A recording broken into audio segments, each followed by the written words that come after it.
आपका India TV देख रहे हैं आप। आपके साथ मैं हूं प्राची पाराशर। पूरा देश राममय हो रहा है, पूरी दुनिया राम धुन में मगन नजर आ रही है। तारीख खास है, तारीख बहुत नजदीक आ चुकी है। 22 जनवरी वो ऐतिहासिक तारीख होगी जब रामलला अपने भव्य मंदिर में विराजमान होंगे। बात जब राम काज की हो और भक्त हनुमान का जिक्र ना हो, ऐसा हो नहीं सकता है। भक्त हनुमान सबसे ज्यादा उत्साहित नजर आते हैं। भक्त हनुमान राम काज में सबसे ज्यादा खुश नजर आते हैं।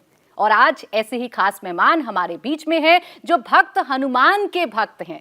मैं बात कर रही हूं बाबा बागेश्वर यानी बागेश्वर धाम के पीठाधीश्वर धीरेन्द्र शास्त्री जी की। पंडित जी बहुत बहुत स्वागत है आपका। आचार्य जी बहुत धन्यवाद। पूरे दर्शकों को बहुत बहुत साधुवाद। जय श्री राम। 500 साल बाद भगवान श्री राम के विराजमान होने का समय आ गया है। 500 साल का हमारा जो इंतजार है वो खत्म होने जा रहा है। ये जो 22 जनवरी की तारीख है वो आपके लिए कितनी खास है?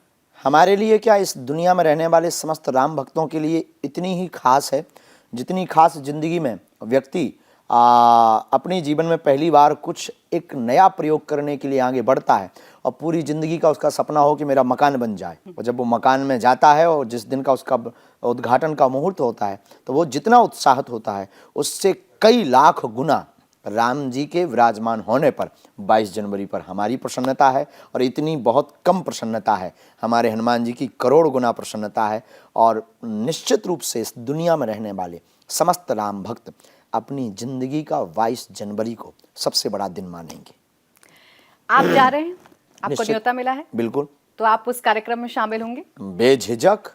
कितने उत्साहित हो उस कार्यक्रम में शामिल? बहुत ज्यादा, कह नहीं सकते। कई बार जब अत्यधिक प्रेम होता है या अत्यधिक बहुत ऊंची प्रसन्नता की बात होती है तब जबान कम बोलती है, आंखें ज्यादा बोलती हैं।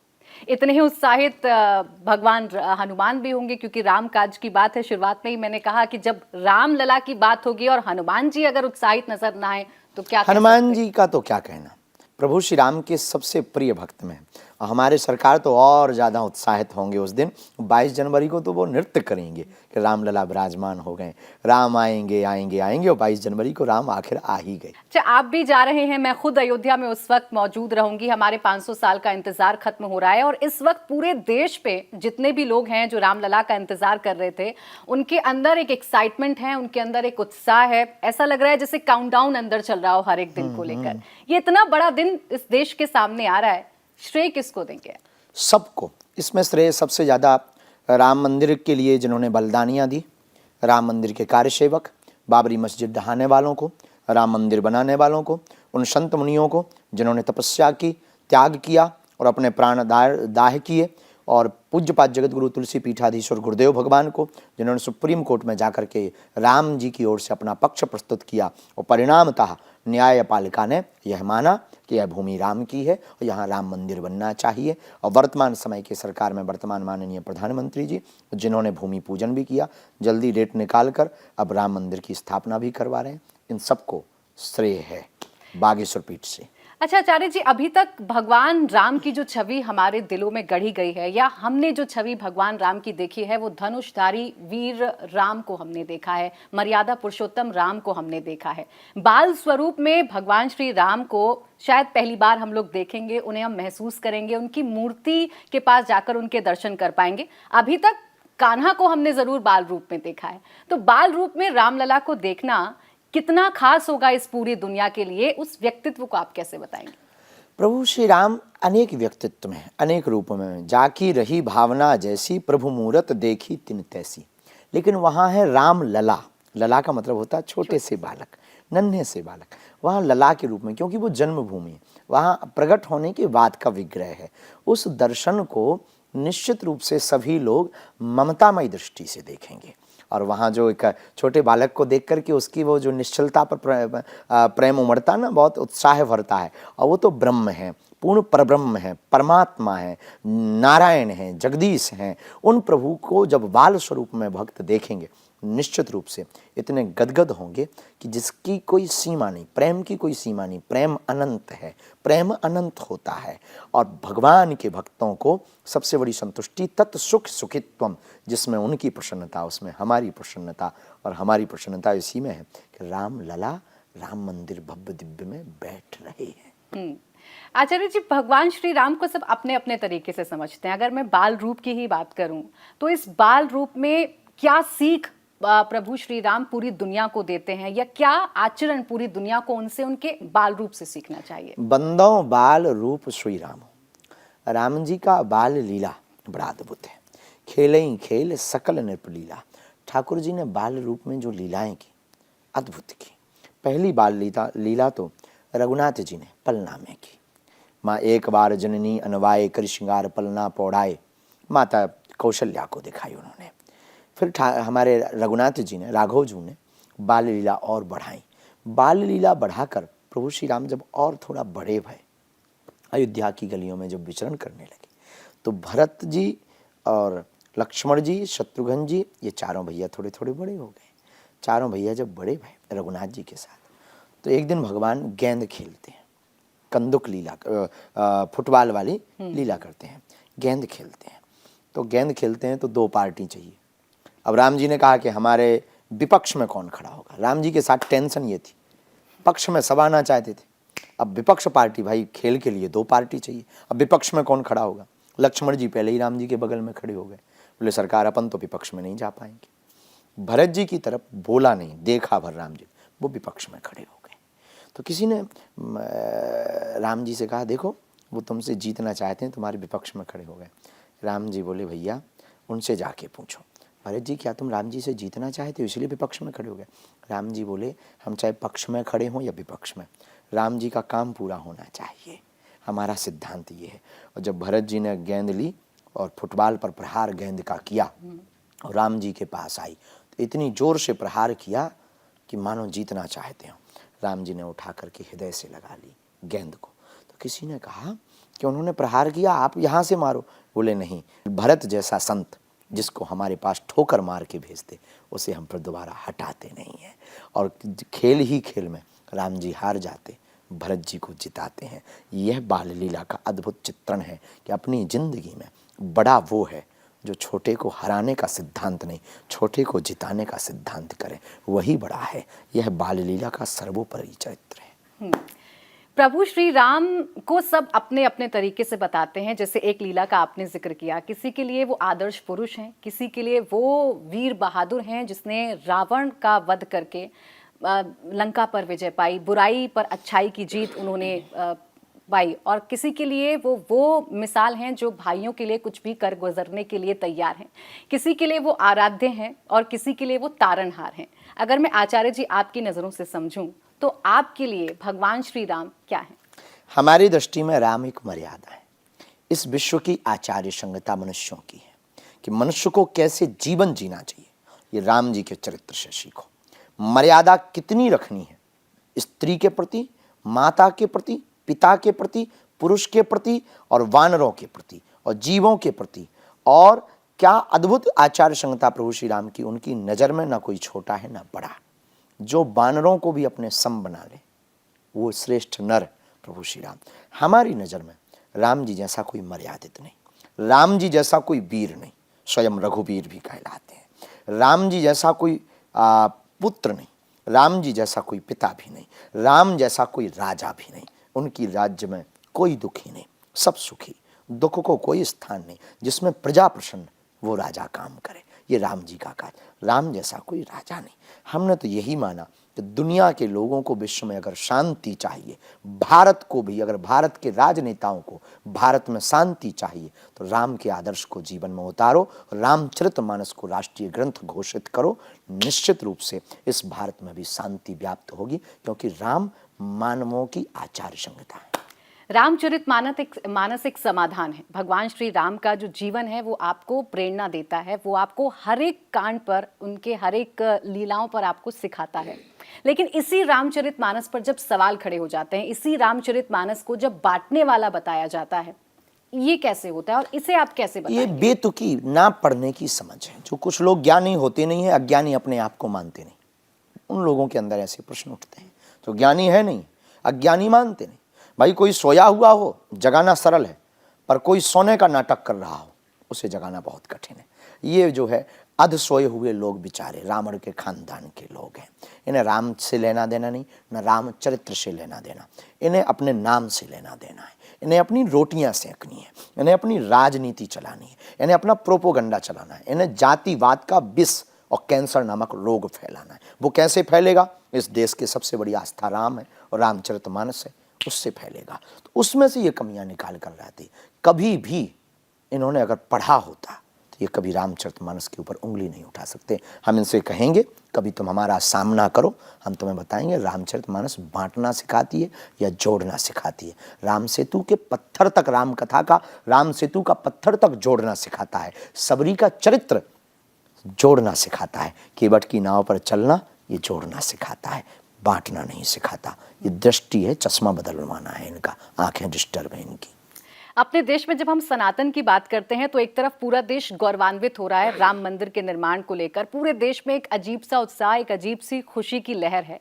लेकिन वहीं कुछ लोग ऐसे भी हैं जो राम मंदिर की तुलना अस्पतालों से कर रहे हैं, जो राम मंदिर की तुलना शिक्षण संस्थानों से कर रहे हैं। राम मंदिर जाने से क्या हासिल होगा, ये सवाल पूछ क्या नहीं हासिल होगा, ये प्रश्न उनसे बनता है।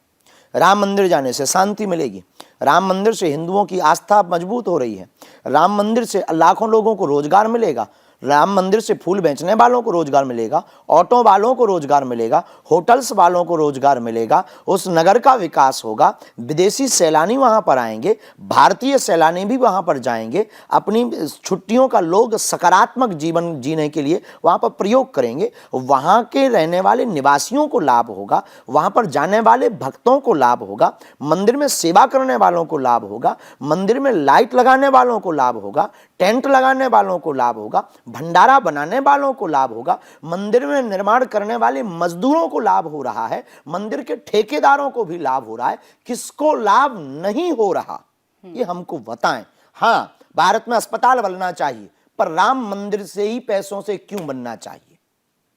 भारत में विद्यालय बनने चाहिए, बिल्कुल बनने चाहिए, पर हज यात्रा के रुपया रोक करके क्यों नहीं बनने चाहिए? मस्जिदें बंद कराई जाएं, चर्च बंद कराए जाएं, राम मंदिर ही क्यों आपकी नजर में है? ये चर्च और मस्जिद बोलने में तुम्हें नानी याद आती है क्या? केवल राम मंदिर के लिए ही आपके अंदर ये क्यों आया है कि मंदिर के साथ साथ मंदिर नहीं विद्यालय होना चाहिए? ठीक है, बंद करो चर्चें, बंद करो मस्जिदें, बनाओ विद्यालय, तो फिर देखी जाएगी, तब नानी याद आ जाएगी। इनको तो हमारे सामने बैठाओ कभी आप बहन, हम इनको इनके परदादाओं की कुंडली बताएंगे तो इन्हें नानी याद आएगी। अब तो राम के चरित्र का निर्माण अपने हिसाब से किया जा रहा है। एक बहस ये छेड़ दी गई इस देश पे कि राम क्या खाते थे। राम वन में रहते थे तो राम शिकार भी किया करते थे, राम मांसाहारी थे, राम शाकाहारी थे। ये बहस इस देश में छेड़ी जा रही है। बेतुकी बातें हैं। राम को ना जानने वाले लोग रावण के खानदान के, उल्लू भी बेचारा कहता है, अच्छा, अंधा आदमी कहता है सूर नहीं है। अच्छा, रामचरितमानस को लेकर या राम मंदिर के बनने से कुछ लोग ऐसे भी हैं जो ये कहते हैं कि मनुवाद आ जाएगा। ये मनुवाद है क्या और क्यों इस बात का डर यहाँ के हिंदुओं को सता रहा है, यहाँ के लोगों को सोची सता समझी रहा है? प्रायोजित राजनीतिक शब्द का प्रयोग है मनुवाद।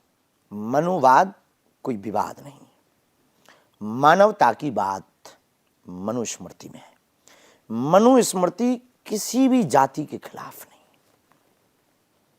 मनुवाद का जिक्र एक प्रायोजित तरीके से किया गया स्वांग और षड्यंत्र है इस देश में, जो विदेशी शक्तियों ने यहाँ पर कर रखा है, यहाँ पर पैर फैला रखे हैं और कई अपने भारतीय हिंदुओं के ब्रेन को ब्रॉस कर दिया है, उनके दिमागों को पलटा दिया है।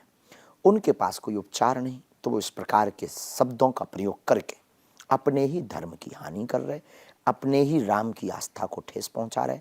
अब उनके पूर्वज राम भक्त थे, ये रावण भक्त बना बैठा है, ये राम विरोधी बना बैठा है। पूर्वजों को भी नरक मिलना है, ये भी नरक में जाने की तैयारी कर रहा है। अच्छा, मनुवाद को मिटाने की बात या मनुवाद को खत्म करने की बात, मनुवाद क्या है यही मैं आपसे जानना चाह रही हूँ कि मनुवाद है क्या? इसका जो एक डर लोगों में फैलाया जा रहा है वो है क्या? मनुवाद को इन लोगों ने बैकवर्ड और फॉरवर्ड की लड़ाई बना दिया। ये है मनुवाद रियलिटी में, बैकवर्ड और फॉरवर्ड, जो कि शुद्ध जातिवाद इन्होंने बना दिया। मनुवाद का एक पर्यायवाची शब्द है जातिवाद। मनुवाद का एक शुद्ध पर्यायवाची शब्द है कि इस देश में जितने भी अमीर हैं और जितने भी बड़ी जाति से संबंधित लोग हैं उन पर टिप्पणी करो, वो गंदे थे, उन्होंने राज किया, ये किया, वो किया, और उनको आरोपित करके अपन एक नया सेकुलरिज्म तैयार करके यहाँ पर राज करेंगे। ये शुद्ध बेफिजूली की बात है। न इस देश में कोई बैक है, ना कोई छोटा है। राम का आदर्श पढ़ो, रामचरितमानस पढ़ो, तो वो शबरी के घर पर जूठे वेल खाने जाते। अब ये मनुवाद है, ये मनुवाद है, ये जातिवाद है। वो राम क्षत्रिय होकर शबरी, भीलनी शबरी के घर जूठे वेल खा रहे हैं। अब कहाँ मनुवाद है, कहाँ मर गई तुम्हारी मति और कहाँ मर गए तुम्हारे तर्क। ये मनुवाद है, ये बेतुकी ज्ञान है। जो शबरी का प्रकरण आप बता रहे हैं, जब इसे सुनते हैं, आज के युवा पीढ़ी जब इसे सुनती है या आज के लोग इसे सुनते हैं, तो ये प्रकरण अपने आप में अनोखा नजर आता है। इस प्रकरण में भगवान श्री राम और माता शबरी के बीच में एक अकूट प्रेम नजर आता है। इस प्रसंग को आप कैसे बताएंगे?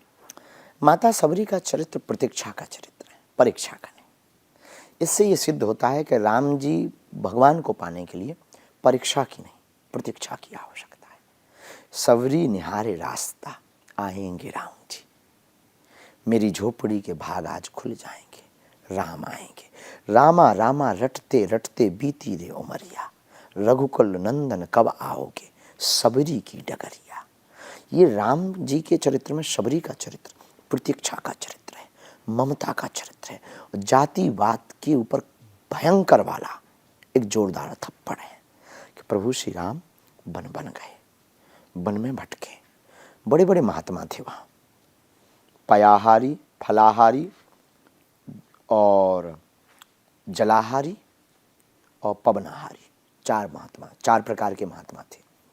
जल पीने वाले महात्मा, जल पीकर रहने वाले, दूध पीकर रहने वाले, फल खाकर रहने वाले और केवल वायु पीकर रहने वाले महात्मा थे। इनको लगता था कि राम जी जब भी बनाएंगे सबसे पहले हमारी झोपड़ी में आएंगे, क्योंकि हमारी तपस्या बहुत ऊंची है।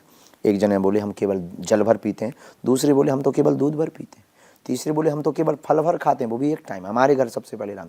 चौथा बोला आप लोगों के घर राम जी नहीं आएंगे, हम तो केवल वायु पीते हैं, तो राम जी आएंगे हमारे घर, क्योंकि हमारी तपस्या सबसे श्रेष्ठ।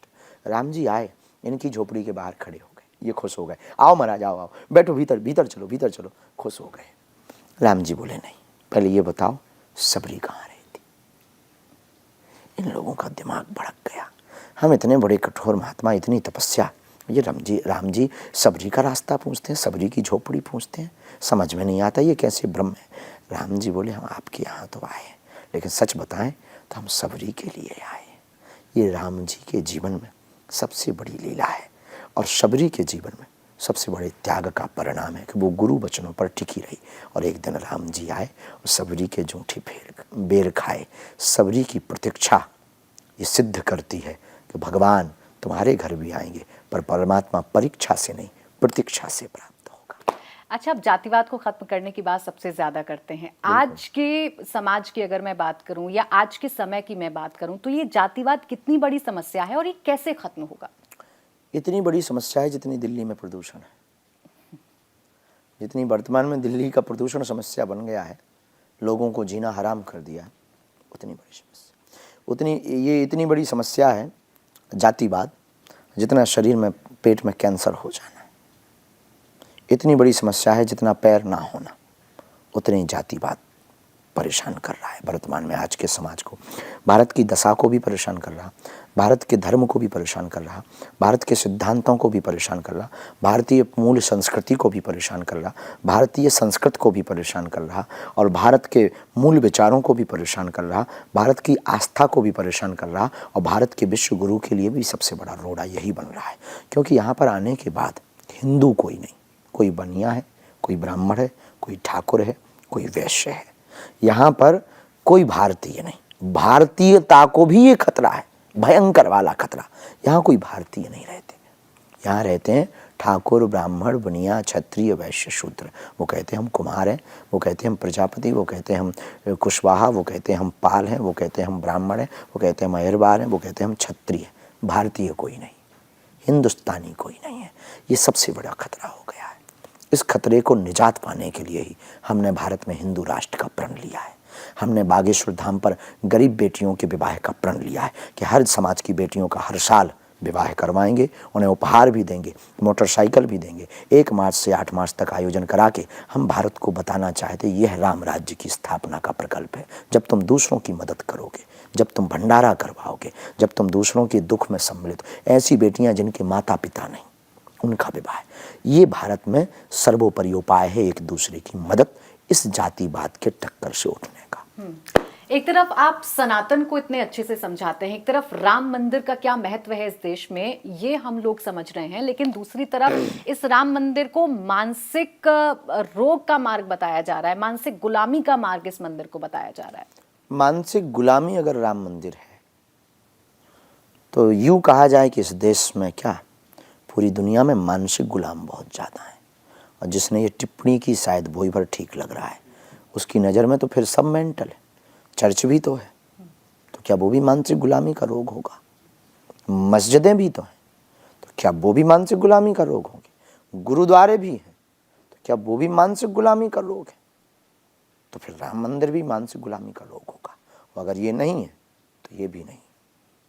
मस्जिदों का आपने जिक्र किया, अभी भी बाबरी मस्जिद का नामो निशान खत्म हो चुका है, भव्य और दिव्य राम मंदिर बन रहा है, रामलला विराजमान होंगे, लेकिन अभी भी ये सीख दी जा रही है एक समाज को या मुस्लिम समाज को कि हमें अपनी मंदिरों को आबाद रखना है, कयामत से कयामत तक वहां मस्जिद ही रहेगी और उसे हम मस्जिद ही मानेंगे।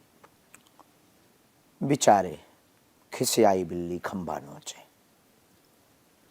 कई बार जब बिल्ली खिसिया जाती है तो खंबा को नोचती है। ये ठीक वैसे ही तर्क और बेहुदा बयान है। इस बयान में उतनी दम नहीं। हाँ, उनकी जो जगह मस्जिद है वो बरकरार रहे। हमारे आस्था धर्म तीर्थ के पास जो मस्जिद है, जहाँ पर प्राचीन वेदों में, रामायण में, पुराण में वर्णन है, वहाँ नहीं रहे। हम उनके खिलाफ नहीं। उनके भगवान, तुम मानो अपने भगवान को, लेकिन हमारे भगवान के पास तुम्हारे भगवान हो, तुम्हारी आस्था का केंद्र हो, ये नहीं हम मानेंगे।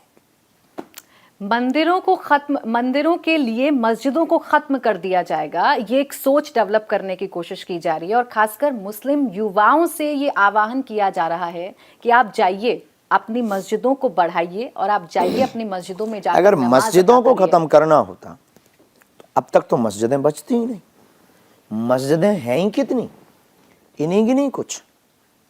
हिंदू हैं कितने? 100 करोड़। मस्जिदें भारत में रहती ही नहीं। ये बेतुकी बात है और इस देश में फूट डालने की राजनीति है। और जिसने भी ये कहा उस आदमी को तो जेल में भेज देना चाहिए।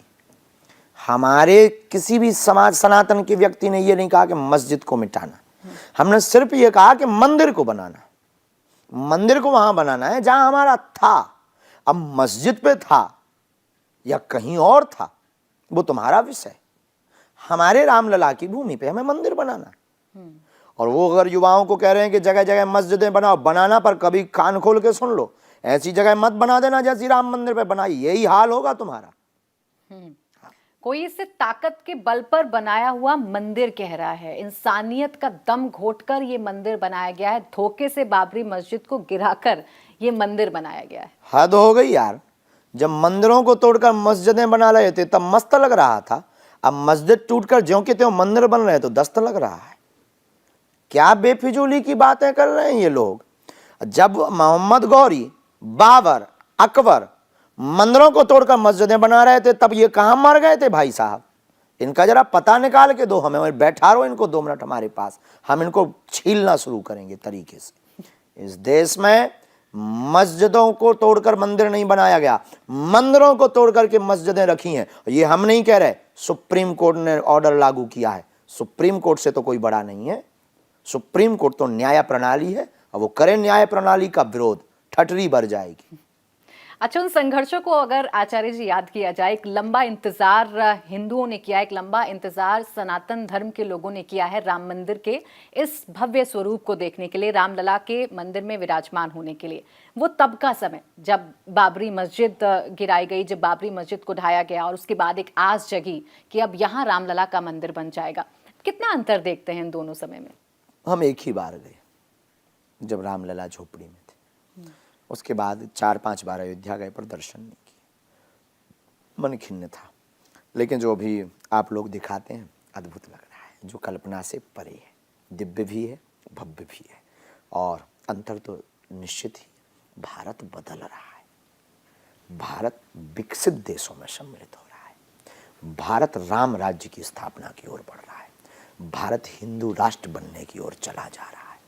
जैसे ब्रह्मांड फैलता जा रहा है ना, वैज्ञानिक कहते हैं ब्रह्मांड फैल रहा है, वैसे ही भारत भी विचारों से, आस्था से, संस्कृति से, संस्कारों से और भारत विकास के मार्गों से बहुत बढ़ रहा है। तो निश्चित रूप से सब नया नया लग रहा है। तो क्या इसे ही सनातन का स्वर्णिम काल कहा जाए? इससे बेहतरीन कुछ हो ही नहीं सकता है। इससे बेहतरीन क्या हो सकता है? सुपर बेहतरीन काल है। भक्ति काल के भी ऊपर कट्टर सनातन का काल कहो। सनातन का काल मत कहो, कट्टर सनातन का काल कहो। ये कट्टर सनातनियों का काल आ गया और इससे बेहतरीन कोई समय हो नहीं सकता। और अभी जो नहीं जागे पछताएंगे, इनकी पीढ़ियां पछताएंगी, इनके बाल बच्चे पछताएंगे। अगर नहीं जागेंगे तो इनको धोखा मिलेगा।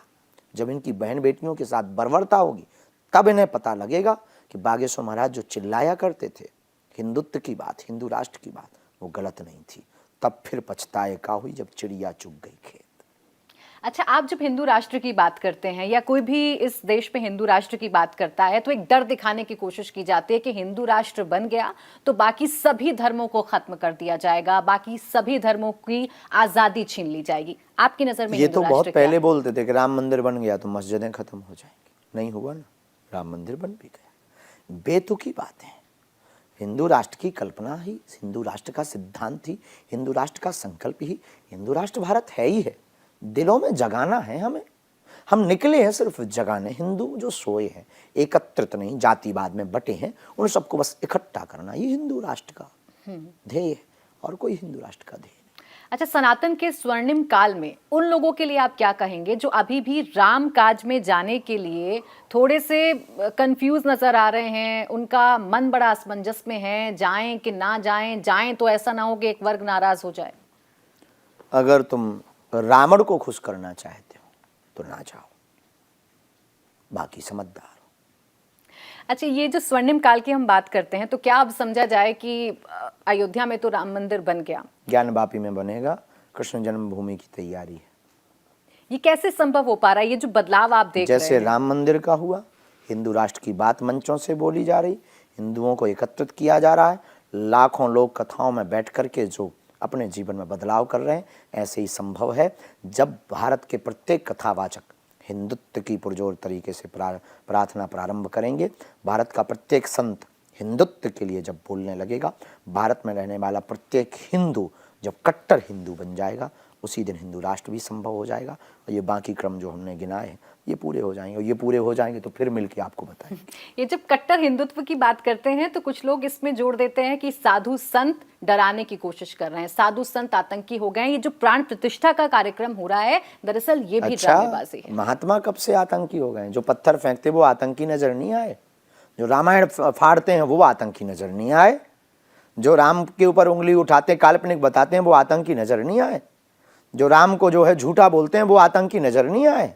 और इन लोगों को जो है जगाने वाले आतंकी नजर आ गए। वाह रे पाकिस्तानी प्रेमियों, सेम टू यू।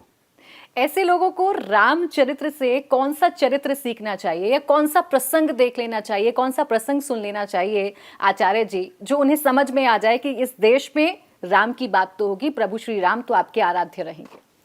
वो थे ही, उनकी बात होती ही रहेगी, उसे कोई मिटा नहीं सकता। राम जी का तो प्रत्येक चरित्र लाभ वाला है। एक चरित्र है विभीषण जी का और राम जी का। विभीषण जी राम जी से मिलने आते, शरण में आते, मिलने नहीं शरण में आते। तो वानर भालू वाकी कहते हैं कि शायद भेद लेने के लिए आया है, दुश्मन का भाई है, इसको मत मिलो, इसको मत शरण में लो। तब हनुमान राम जी कहते हैं रखी हूँ ताहे प्राण की नाई। बोले चाहे जो हो जाए वो हमारी शरण में आया है, तो अब चाहे वो कितना भी अवगुणी हो, चाहे वो भले ही रावण को जिताने के लिए आया हो, भले ही वो हमको मारने आया हो, पर हमारी शरण में आया है, तो हमारे इस भारत का कर्तव्य है, हमारी आचार्य संहिता का कर्तव्य है कि हम उसे शरण से हटने नहीं देंगे। और राम जी ने उसे तुरंत गले से लगाया, उठ कर गए, गले से लगाया, तिलक किया, माला डाली और स्वागत किया। यह राम जी का चरित्र सिखाता है कि राम जी कितने उदार थे। राम राज्य की बात की जा रही है। अब राम मंदिर बनने के बाद, राम लला की प्राण प्रतिष्ठा के बाद, अब जो अगली उम्मीद लोगों के अंदर है वो है राम राज्य का आना। क्या कलयुग में ये संभव है? निश्चित संभव है। जिस दिन सब सनातनी ये जो अभी परिभाव चल रहे हैं, इसी प्रभाव के साथ चलते रहेंगे, प्रयोग करते रहेंगे, आगे बढ़ते रहेंगे, एकत्रित रहेंगे, राम राज्य आकर के रहेगा। हम तो कोशिश नहीं छोड़ेंगे। अब बात रामचरित्र पर कर लें या भक्त हनुमान पर कर लें।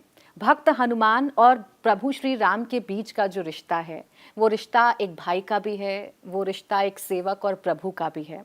आप उसे कैसे बताते हैं या आप उसे कैसे देखते हैं?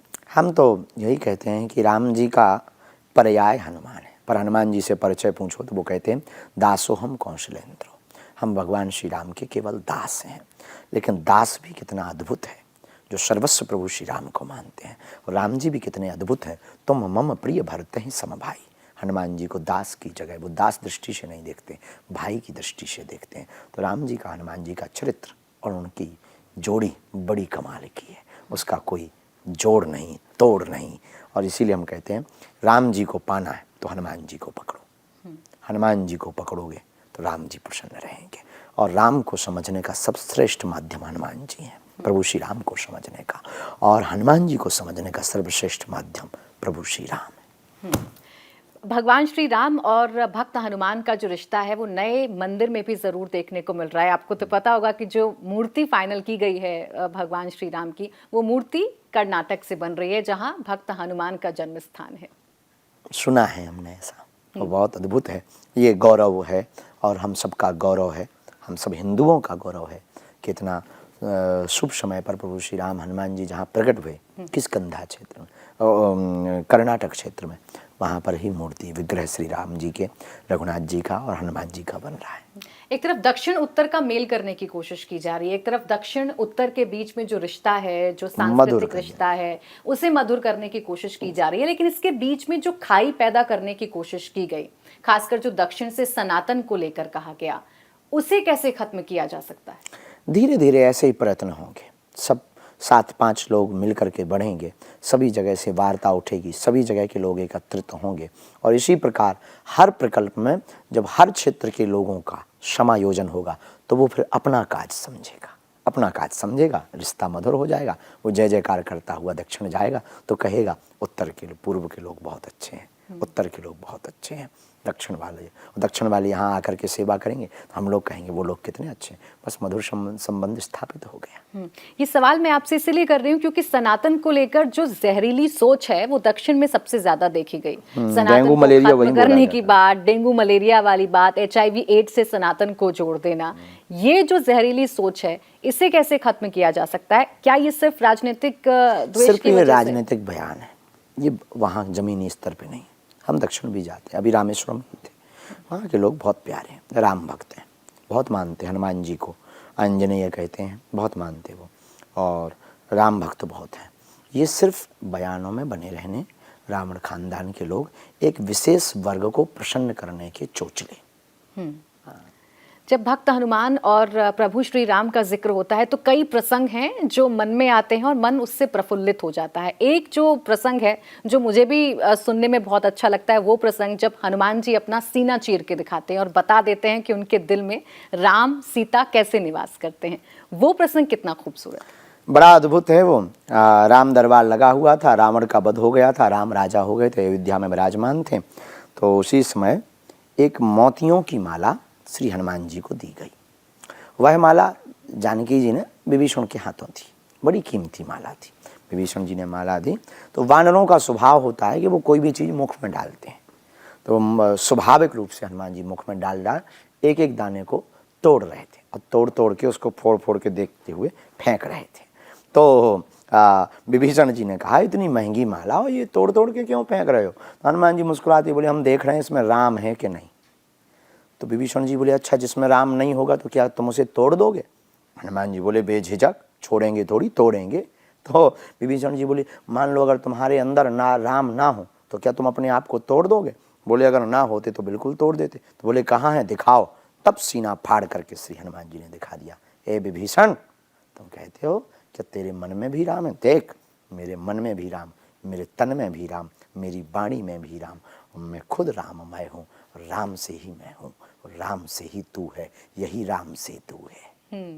जो भगवान हनुमान का जो स्वरूप रहा या जो उनका चरित्र रहा, वो चंचल चरित्र भी रहा है, नटखट चरित्र भी रहा है, और भगवान के साथ तो उनका रिश्ता कूट था, उनके साथ श्री हनुमान जी का और उनका संबंध तो सबके लिए अभी भी मिसाल है। और यही संबंध एक घटना से और चरितार्थ होता है, जब सिंदूर लगा लेते हैं, और वो सिंदूर आज भी चढ़ाया जाता है भगवान, हाँ, चोला चढ़ाया जाता। माता जानकी जी सिंदूर लगा रही थी मस्तक पर, जो भारतीय सनातनी स्त्रियों का सौभाग्य है, सुहाग है, तो वो लगा रही थी। और जैसे ही लगा रही थी तो हनुमान जी पहुंच गए। माता जी आप क्या कर रही हो? तो माता जानकी जी ने कहा बेटा हम सिंदूर लगा रहे हैं, सौभाग्य सिंदूर लगा रहे हैं। माँ इससे क्या होता है? बेटा इसको लगाने से पति की आयु लंबी होती है, दीर्घायु होते हैं, और हमें गर्व होता है कि हम इनकी धर्मपत्नी हैं। अच्छा, तो क्या प्रभु की आयु लंबी होगी इससे? माता जानकी जी बोली बिल्कुल। हनुमान जी सोचने लगे, जब चुटकी भर सिंदूर लगाने से आयु लंबी हो सकती है, तो हमारे प्रभु हैं, हम क्यों ना पूरे शरीर में सिंदूर लगा लें, ताकि वो इतने दीर्घायु लंबे हो जाएं कि कभी भी वो जो है हमसे दूर ना हो गए। तो तुरंत पूरे शरीर में उन्होंने सिंदूर पोता और पहुंच गए राम दरबार में। सब हंसने लगे, राम जी भी हंसने लगे। महाराज ये हनुमान जी कौन सा रूप बनाकर आ गए? सरकार आपको दीर्घायु करने के लिए आए। हमको दीर्घायु? कैसे दीर्घायु? पूरा वृत्तांत बता दिया। माता जी ने कहा था एक चुटकी सिंदूर लगाने से आपकी आयु बढ़ती है, तो हमने पूरे शरीर में लगा लिया, आप लंबे दीर्घायु हो जाओ। राम जी ठहाका लगाकर हंसने लगे। हनुमान जी के सिर पर हाथ रखा, बड़े अद्भुत हो। तो नटखट भी हैं, चंचल भी हैं, पर ज्ञानी नामा ग्रगण्यम भी हैं, ज्ञानियों में श्रेष्ठ भी हैं, रामदूत भी हैं, राम काज करवे के लिए आतुर भी हैं, और बलवान भी हैं, ज्ञानवान भी हैं, बुद्धिवान भी हैं, और इसलिए उनका नाम हनुमान भी है। राम काज जहां भी होगा, राम कथा जहां भी होगी, वहाँ वहां हनुमान जी जरूर होंगे। चाहे वो आप तुलसीदास जी ने जब रामायण लिखनी शुरू की तब की बात कर लीजिए, चाहे आप जब राम जी सब कुछ त्याग कर गुप्तकार घाट पर चले गए, चाहे आप तब की बात कर लीजिए। आप जब इतना बड़ा काम होने जा रहा है, तो क्या हनुमान जी भी पहुंचेंगे बेझिझक? वो तो वही हैं, डेरा डाले हुए हैं, राम मंदिर बनवा रहे हैं। वो जो सेवक लगे हुए हैं उनके दिलों में बैठ बैठ करके वो काम करवा रहे हैं। राम काज करवे को आतर, ये सब हनुमान जी ही तो कर रहे हैं, सबके हृदय में बैठ करके। वो तो सर्वत्र हैं, पवन तो सर्वत्र हैं। इनका नाम भी अंजनी पुत्र पवन श्रुत नामा, पवन सुत हैं, पवन रूप में वो सर्वत्र हैं। तो हनुमान जी उस दिन तो और खुश होंगे, बढ़िया जय जयकार करेंगे, ठुमका लगाएंगे। अनुभव जो भी होगा हम आपको बताएंगे। ये जो राम धुन की बात हम करते हैं कि राम धुन जैसे ही बजने लगती है, भगवान हनुमान तो नाचने ही लगते हैं, लेकिन अब तो पूरी दुनिया उस पर नाचती हुई नाच रही है, और नाचना भी चाहिए। यही राम राज्य है, यही राम की ताकत है। पूरी दुनिया, भारत के इतिहास में पहली बार ऐसा फेस्टिवल है जिसे पूरी दुनिया की मीडिया कैच कर। आध्यात्मिक फेस्टिवल, पहला फेस्टिवल है, पूरी दुनिया की मीडिया वहाँ पर कैमरे लगा रही है। भारत के इतिहास में पहली बार हुआ। ये राम राज्य पर नाचना ही तो है, ये राम जी की ही तो लीला है। अगर आचार्य जी आप वो रामधुन हमें सुना पाएं और बता पाएं कि जब आचार्य जी रामधुन में मग्न होते हैं या हनुमान जी रामधुन में मग्न होते हैं, तो कैसे होते हैं? हनुमान जी का तो एक ही प्रिय मंत्र है, एक ही प्रिय गीत है, श्री सीताराम जी का नाम। वो तो कैसे भी गा दो, कैसे भी बजा दो, हनुमान जी उसमें प्रसन्न हो जाते हैं। और हनुमान जी के लिए तो सभी गीत प्रिय हैं। लेकिन जो भी एक दो दिन से बार बार मन में आ रहा है कि ये वाला गीत बड़ा अद्भुत, तो बड़ा अद्भुत रचना है वो, दास की रचना। सीताराम सीताराम हम गाएंगे, राजा राम हम गाएंगे, ओ झूम झूम नाचेंगे, हाँ झूम झूम नाचेंगे हनुमान जी, हो हो हो हो हो हो हो हो हो हो हो हो हो हो हो हो।